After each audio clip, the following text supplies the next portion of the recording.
दिल्ली में संसद का शीतकालीन सत्र इस समय चल रहा है और इस सत्र के दौरान तमाम मुद्दों पर चर्चा की जा रही है। कई सवालों के जवाब दिए जा रहे हैं। वहीं आज राज्यसभा में संविधान पर चर्चा का दिन था। उच्च सदन में वित्त मंत्री निर्मला सीतारमण ने संविधान पर चर्चा पर बहस की शुरुआत की, जहां उन्होंने कहा कि भारतीय संविधान ने कई संकटों का सामना किया है और उससे बच भी गया, जो इसकी विकास क्षमता को दर्शाता है। इस दौरान निर्मला सीतारमण ने संविधान पर चर्चा के दौरान कांग्रेस पर जोरदार निशाना साधा और वित्त मंत्री के निशाने पर 1950 की जवाहरलाल नेहरू की अगुवाई वाली कांग्रेस सरकार भी रही।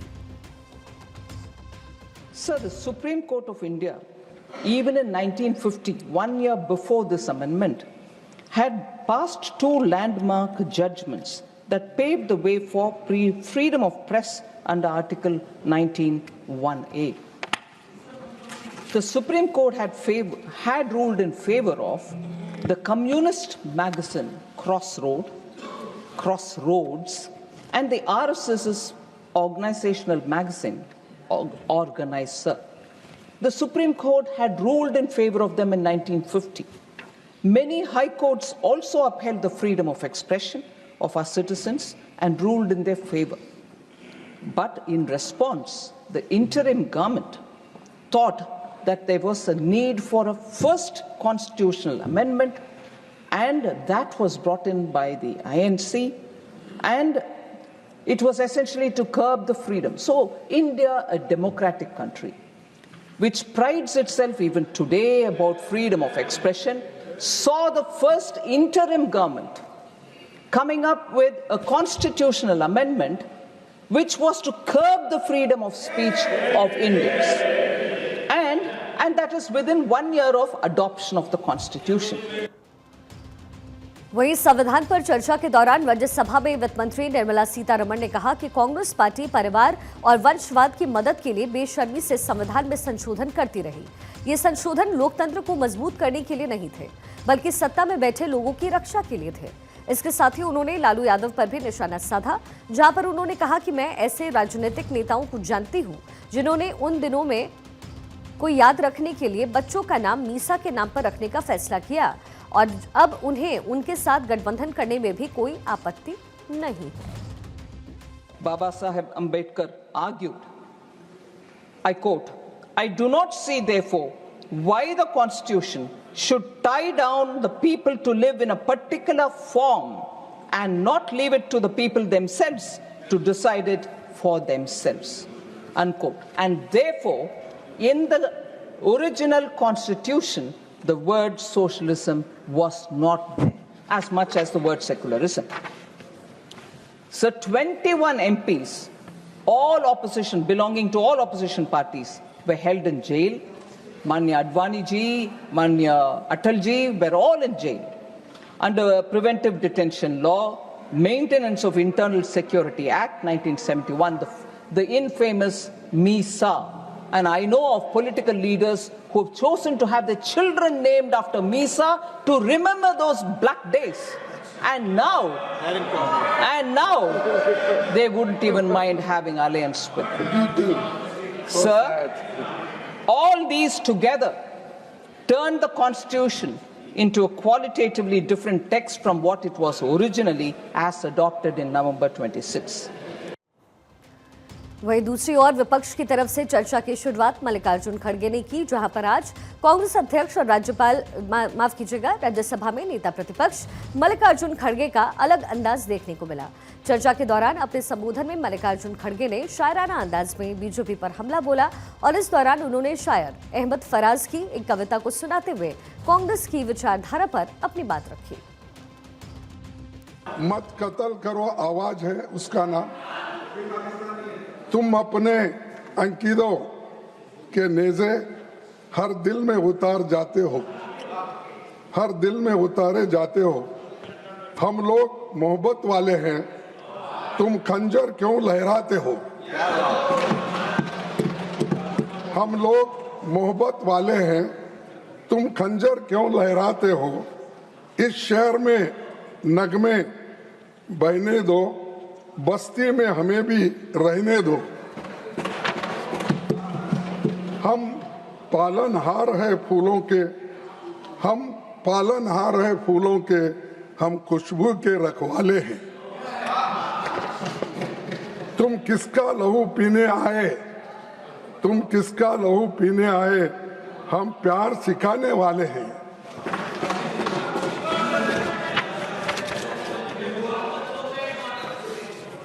इस शहर में फिर क्या देखोगे, इस शहर में फिर क्या देखोगे जब हर यहाँ मर जाएगा, जब तेग पे लय कट जाएगी, जब शेर सफर कर जाएगा, जब कत्ल हुआ सूर साजों का, जब काल पड़ा आवाजों का, जब शहर खंडर बन जाएगा, जब शहर खंडर बन जाएगा, फिर किस पर संग उठाओगे, संग यानी पत्थर, फिर किस पर संग उठाओगे, अपने चेहरे आईनों में जब देखोगे डर जाओगे।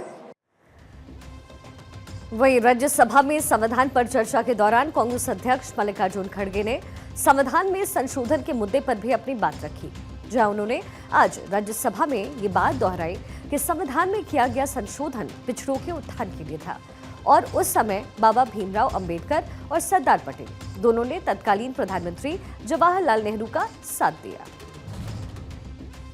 पटेल भी था, उसके साथ थे, अंबेडकर उनके साथ थे, और वो SC ST बैकवर्ड एजुकेशनल और एम्प्लॉयमेंट के लिए जो यहाँ पर उनको मार पड़ी थी, उसको ठीक करने के लिए अमेंडमेंट लाए, और वो पहला अमेंडमेंट था।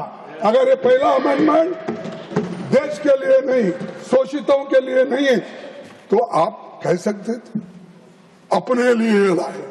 बताओ इसमें सब आरक्षण को सुरक्षित रखने के लिए, उनके राइट्स को दिलाने के लिए अगर पंडित जवाहरलाल नेहरू जी अमेंडमेंट कराते हैं तो वो क्या दलितों के खिलाफ हो गए, SC के खिलाफ हो गए, ST के खिलाफ हो गए, आदिवासियों के खिलाफ हो गए?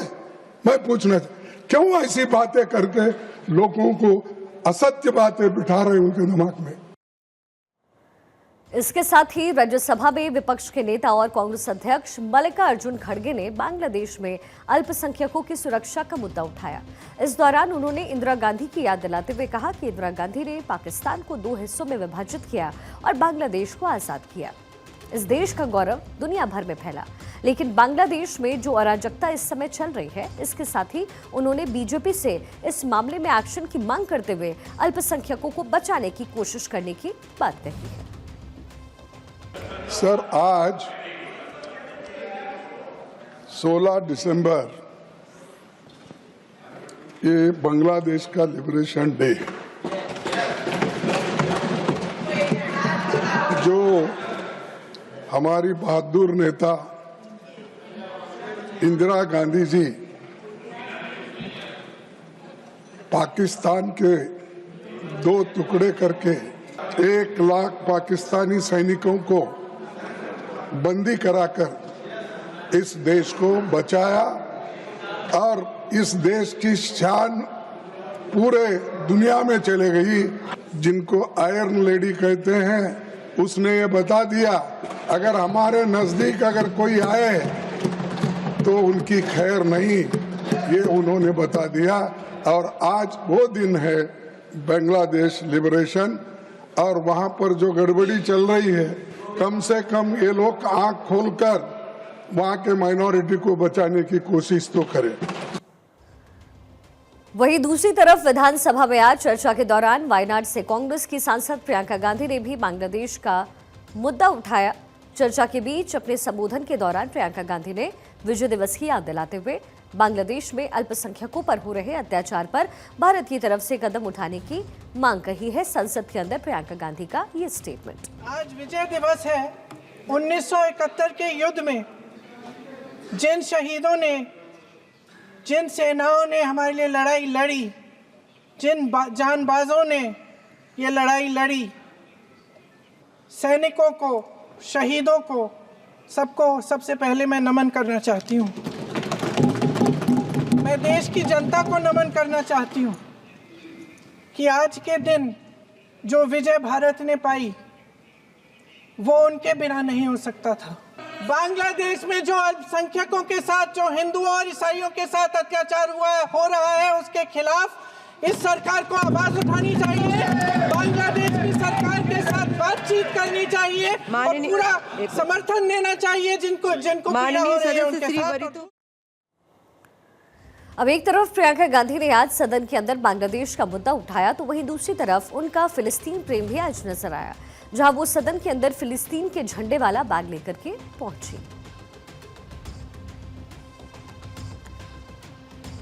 जरा ये तस्वीर देखिए, ये बैग जो प्रियंका गांधी के हाथ में है, उस पे फिलिस्तीन के झंडे का लोगो बना हुआ है और उसके बाद से लोगों की नजर पड़ी और जाहिर है इस पर सियासत अब तेज हो गई है।